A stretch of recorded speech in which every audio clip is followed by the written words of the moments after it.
All your notes. I gotta put my notes up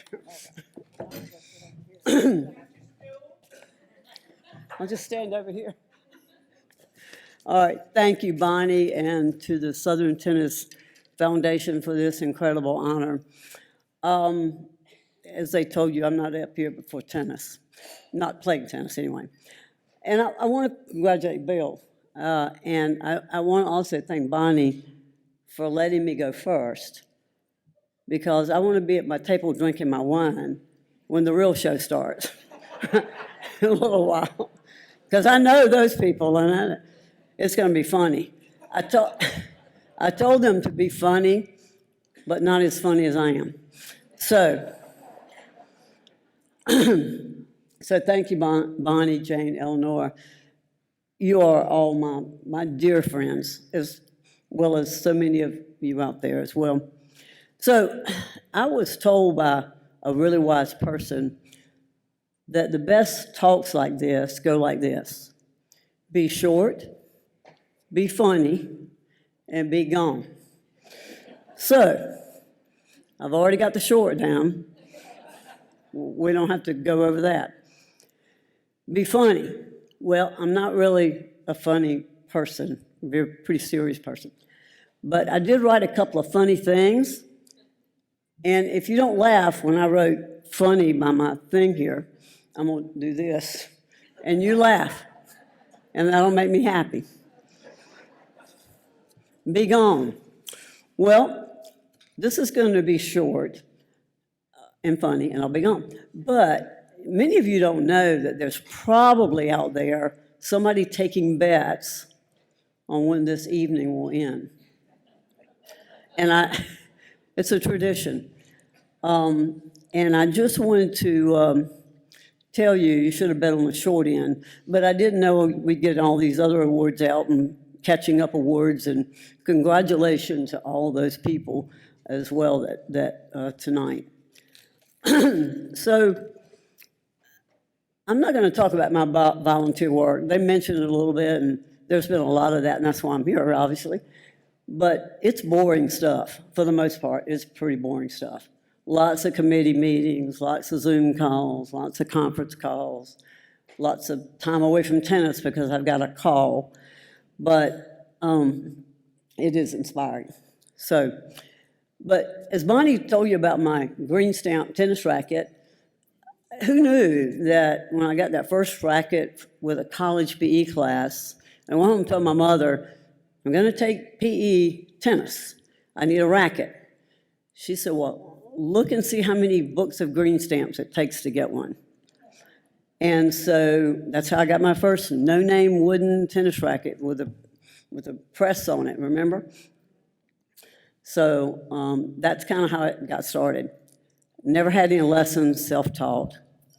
So I'm undoubtedly the worst tennis player in a tennis Hall of Fame. I don't have any major highlights on my playing career. In fact, I wrote them on the sticky note. There's two. Our team went to sectionals one time in Mobile, Alabama. It's the hottest place on the planet to play tennis in the summertime, right, Bill? In the humidity and the heat. And we flew down there, and we got off the plane, and we realized we were not prepared, and we weren't. So we walk out on the court, we have our towel, our water jug, that's it. Everybody else came with their chairs, their umbrellas, their cold towels, their coolers full of ice. And so obviously our team lost pretty quickly. But you know what I remember about that trip? It's not the blistered feet, but the side trip to New Orleans where we all got fake tattoos. That was fun. So undoubtedly over 50 years, I hadn't had a lot. Oh, and then the second highlight, I wrote Mobile and Tom. So I aced Tom Gullison one time. That was my playing highlight. Linda and I won a trip to Tom Gullison's tennis camp. I'd never been to a tennis camp in my life. Never had a lesson in my life. But he says, I'm going to play points with you. I said, great. So I had like a drop shot serve, and we were on a grass court, and he was standing on the service line, and the serve was so bad, and it went crawl just over the edge of the net, and it bounced like this high. He couldn't get it. So he had his hat on, and I said, I want your hat. So he took it off, and he autographed it and gave it to me, so I had the hat to this day. So there could be a few more highlights, but one of the benefits of getting old is you really don't remember a whole lot about those. You remember you should have won some matches that you lost, and you remember you lost some matches you should have won, but it kind of all evens out at the end of the day. So I don't own any gold balls or any silver balls or any brass balls. Or is that bronze balls? Anyway, I don't have any balls. I just have a hat and about 100 tennis towels. But I do have a wicked drop shot.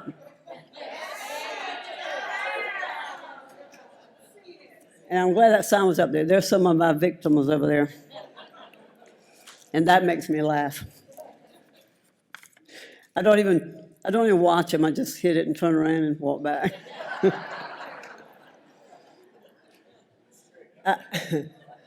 I can claim one unique achievement in the playing arena, though. I didn't participate.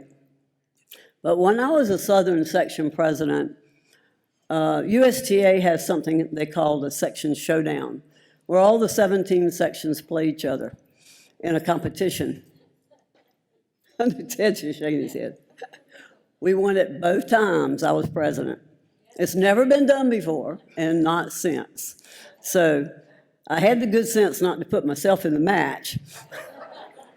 But I picked a lot of these players out here that were really good, and we won. So that was fun. So the theme of my little talk is how tennis changes lives through the three things we like to think of as friends, fun, and fitness. Well, I want to talk about fitness first because that's the least important to me. If you were here yesterday, you heard Dr. Brian Hale talk about the fitness of tennis and how it's the absolutely perfect sport, and they've been scientifically proven that it is. And tennis players live an average of 9.7 years longer than people who play any other sport or participate in any other physical activity. So I'm just going to go with that. I got out of breath climbing those 3 stairs over there. So fun, I want to talk about fun. When I walk on the tennis court, and these girls know, I want to have a good time. I want to laugh at them. I want them to laugh at me. I don't want them to get mad if I laugh at them. Some people just take tennis way too seriously. It's not a good day if I walk off the court and I've not had a few really good laughs. Because most of us, we hit some really good shots and we miss some really bad shots, and it produces a lot of fun on that court. So, friends. Oh, I have one more story about fun. A friend and I had a league match one time, and she was about the same age as me, a little bit younger, and we were playing these 2 young girls at a club, and they were out there with their beautiful shots and their strokes. You could tell they'd take lessons all the time, and my friend and I never had lessons. We just played for fun. So, but we looked at them and we said, we're going to be in trouble. But, we proceeded to lob and drop shot and off-pace balls. Every once in a while we'd hit a good one. We'd hit a good one, surprise them. And they were running around, scrambling around, running. They didn't know what hit them. And we did beat them, Alex, fairly easily, because I think they just didn't know what to make of it. And they came to the net and to shake hands, and they were very serious, and they said, "We hope we never see you again." And that's fun.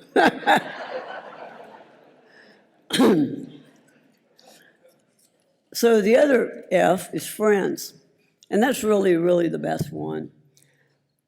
I have so many friends in this room. When I started volunteering here probably 25 years ago or more, I maybe knew 10 people at the meeting. I was like a deer in a headlight. And I just knew a few people from North Carolina that were here that I happened to know. But over the years, as we've gone to many, many meetings, I probably know everybody here in this room, except for like the 100 people Bill brought tonight. So, but I know you guys really well. So as friends, we've traveled to state tournaments many times. But we don't remember the matches that we played on the court. That's not what we talk about when we leave. We talk about where we ate dinner, where we're going to lunch, where we're going shopping, what we bought. We remember the adventure, and that's what we remember about the tennis, not the competition so much. A lot of these friends have been real, and Bonnie mentioned mentors. We all in this room have mentors and supporters that have helped us along the way, and the people that have held doors open for us and have provided opportunities for us to experience so many levels of the volunteer world. And if we didn't have these people, we would not move very far in the food chain of a volunteer pathway. But I did want to say something, and there's many of you in this room, and I just can't mention you all because there's so many. But John Callan, when I became president, we decided to embark on a 9-state tour to go to every state office in the southern section. So we took about 6 weeks, and we on planes and cars, and we spent a lot of time in the car together. I tell you, I learned so much from John Callan. I just wish I had been able to have that wisdom earlier in my volunteer career. It would have helped me so much, and I would have been a better leader. But the one thing I loved about John, he loved to eat, and I did too. But I'd get thirsty. We'd be on a long road, stretch of road, and I said, John, I'm ready for a Diet Coke. He said, well, I am too. John had a McDonald's app on his phone. Right, Francis? He pulled that app up, and he says, well, there's one about 2 exits down. I said, great. So we'd pull in there, and John wanted a Coke, and I wanted a Coke. John always got me a Coke. So I just hope in some way I can pay it forward to all the people in this room who've helped me, Miss Lucy and others, and Mike, lots of you.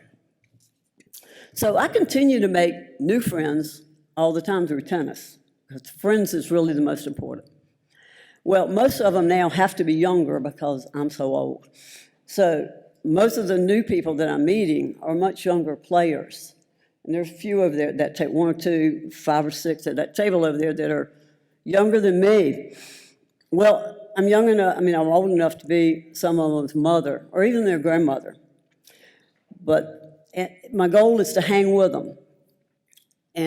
But the best compliment is when we play a match or, play our indoor season, we have a little match, and, I just give them about, 10 drop shots. And they say, you're amazing. I just think that's great. So that's my goal, to get them to respect me and to call me amazing. So I also try to make a few friends that are older, and I really admire the older players that are out on the courts in their 80s and their 90s. And we see it a lot at our club. And I aim to be one of those people 20 years from now. But the other day, there was a guy, and he came out to the court, literally. He looked like he was at least 90. He had his backpack on with his racket. He had a cane, and he was with his cane. He got to the tennis court, and he hung that cane on the net, and he kind of shuffled to the service line, and he and his 3 buddies played tennis, and they gave it their best they could. And then they have their little cooler, and they take it back up to the porch and have a beer.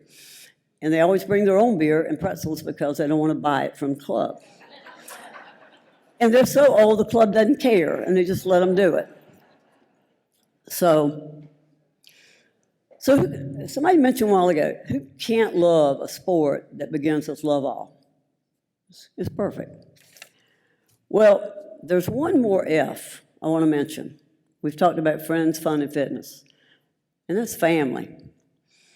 I was really lucky to be born into a great family. Thank you. Y'all are great. Anyway.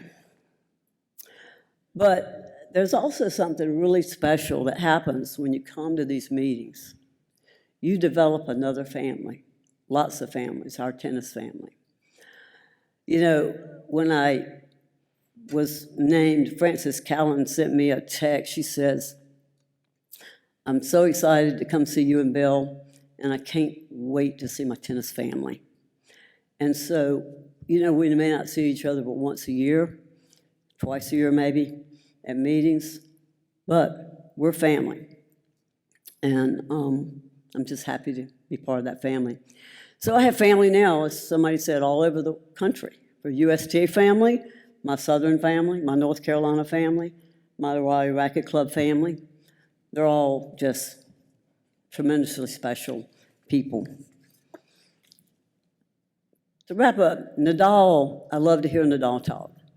He said tennis is a present, and it truly is a treasured gift, and one that we don't take for granted, whether we're walking on the court to play a match or whether we're coming here to a meeting and showing up at a committee meeting to talk about rules or leagues or grants or whatever. It's all important, and it's all what we do.